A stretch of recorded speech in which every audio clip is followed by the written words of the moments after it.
Hello students, as we are discussing chapter number 3, animal fiber, wool and silk.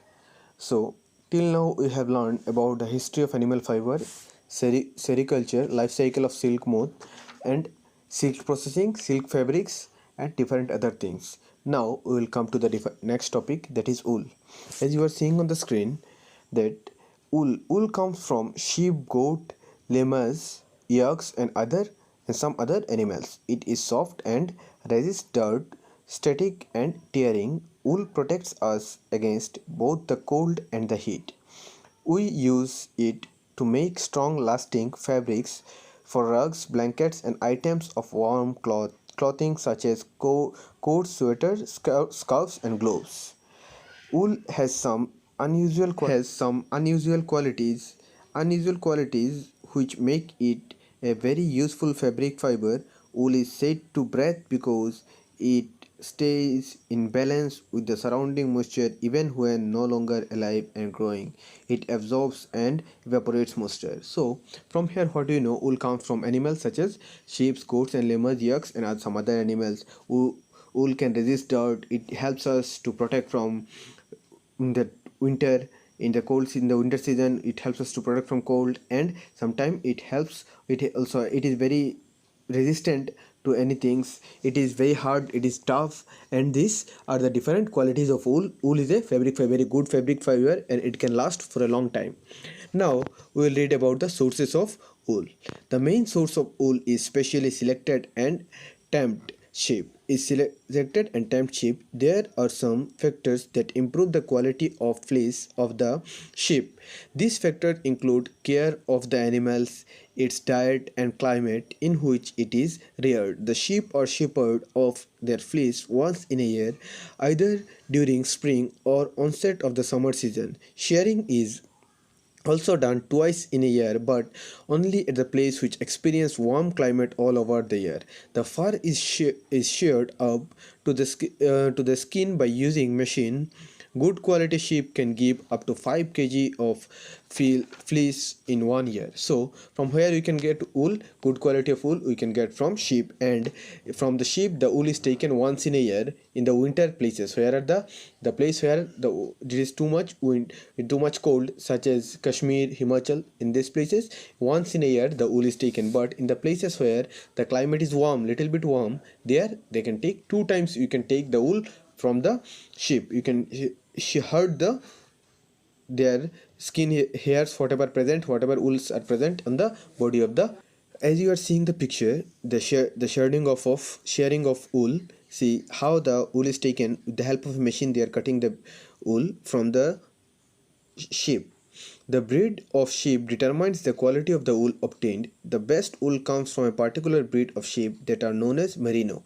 So we know that the wool is coming from sheep, and the best wool comes from a sheep, the quality of a sheep or a variety of sheep that is known as merino. These breeds produce only 40% of the total wool required in the world. This means merino is taking a hold of 40% wool whatever used on the entire world. This breed produces nearly 40% of the total wool required in the world. Another 40% comes from the breed that is crossbreeded with merino sheep. This balance 20% comes from some special breeds that are reared for the manufacturing of shawls, blanket and carpets. So 40% directly from merino, and the next 40% from a cross of merino and some other sheep, and rest 20% come from some other breed of sheep that is used in the manufacturing of shawls, blanket and carpet. Now types of wool. Now we will study about the types of wool. Wool is valued by its fineness, durability, fiber strength, elasticity, smoothness, amount of creams and uniformity.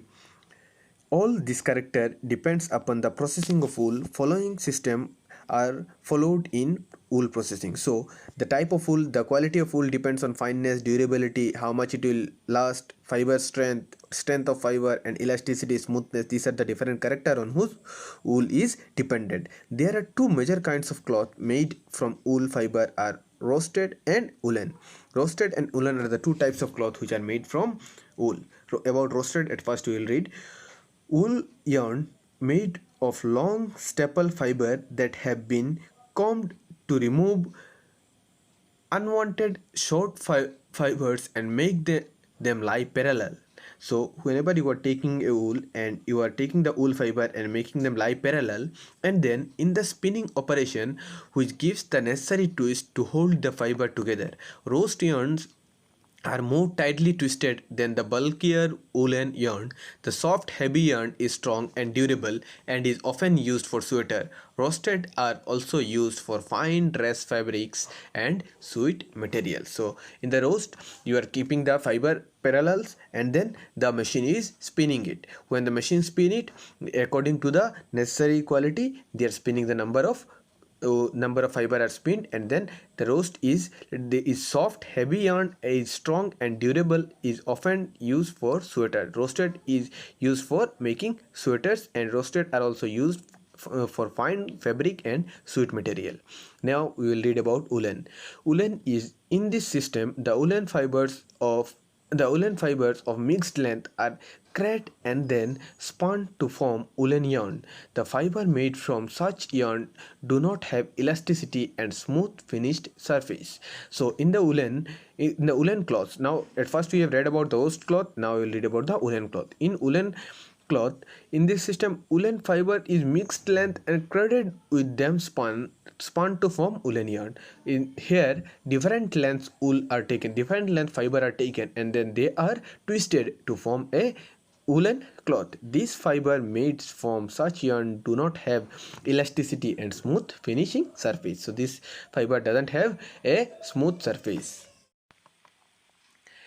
In grading and sorting, where workers remove any stain, damaged or interior wool from each fleece and sort the rest of the wool according to the quality of the fiber, wool fibers are judged not only on the basis of the strength but also by their fineness, that is diameter, length, creams, waviness and color.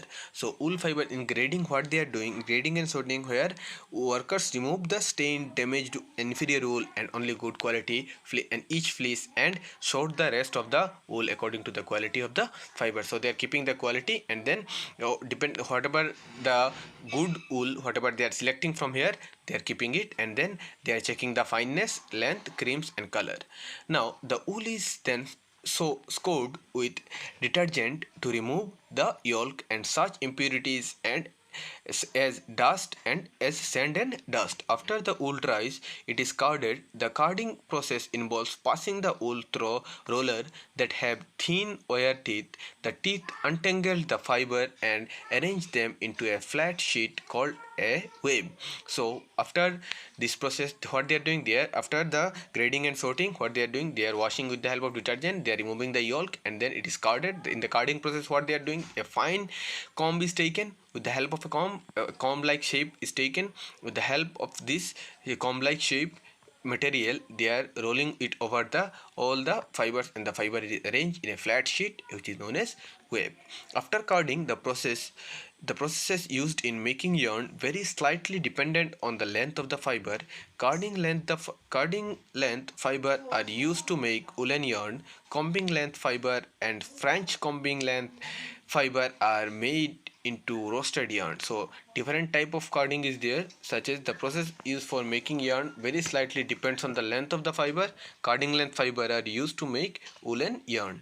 Woolen yarn which feels soft, has a fuzzy surface is heavier than roasted, while roasted wool is lighter and highly tight. That is, if you are taking the wool yarn which feels soft, has a fuzzy surface. Fuzzy surface means the surface is soft and is heavier, and then roasted wool is lighter. The roasted wool which we are using, that is little bit lighter.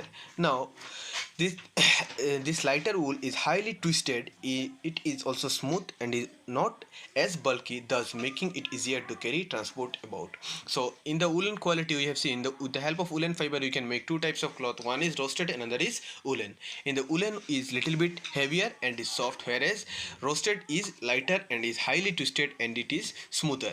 Now we will read about the properties of wool. It is hard wearing and absorb moisture. It does not burn over a flame but smolder instead. It is lightweight and versatile. Wool doesn't wrinkle easily, it is resistant to dirt, wear and tear. So these are the 5 points, properties of wool. In these properties, what they have said about the wool. The wool is hard and absorb moisture. When you will keep wool on any watery surface, you will see that the water has been absorbed by the wool cloth and it doesn't burn. When you keep any woolen cloth on fire, it will not burn, because if anything burn, then it leave ashes. Wool doesn't leave ashes. Wool, what it do, it becomes smoldered, it becomes small, and then afterward a substance is left, a precipitate is left after burning. And wool is little bit lighter and it is of different color, different versatility. And wool doesn't wrinkle easily. When you wear any sweaters, you will see that it doesn't get wrinkled, but wherever you wear a shirt and sleep overnight, you will see that in the morning the shirt will become wrinkled, whereas woolen clothes will not become wrinkled. And it is resistant to dirt. Dirt also doesn't come. You doesn't wash your sweaters every day, whereas you need to wash different clothes every day. If you are wearing a shirt, then on after wearing one day you have to wash it, but woolen clothes you are not washing, you are washing it within a month or 15 days, so that it is dirt resistant and doesn't get tear. What are the uses of wool? Wool is used to make sweaters, dresses, coats, suits, jackets, pants, and lining of boots. It can also be made into blanket and carpets. So wool is used in different works, such as it is used in making coats, suits, jackets, pants, and lining of boots. Now you are seeing some pictures of that wool manufacturing, how wool is manufactured. You are seeing the first picture, that is shearing, fleecing of wool. Second picture is sorting, that different kinds of wool is kept in different categories, and then spinning, and then wool yarn. These are the different pictures which you can see on your book, that is page number 35. So that's all about the chapter. I will give you the notes very soon and you read the chapter very nicely. If you feel any confusion, contact me. Thank you.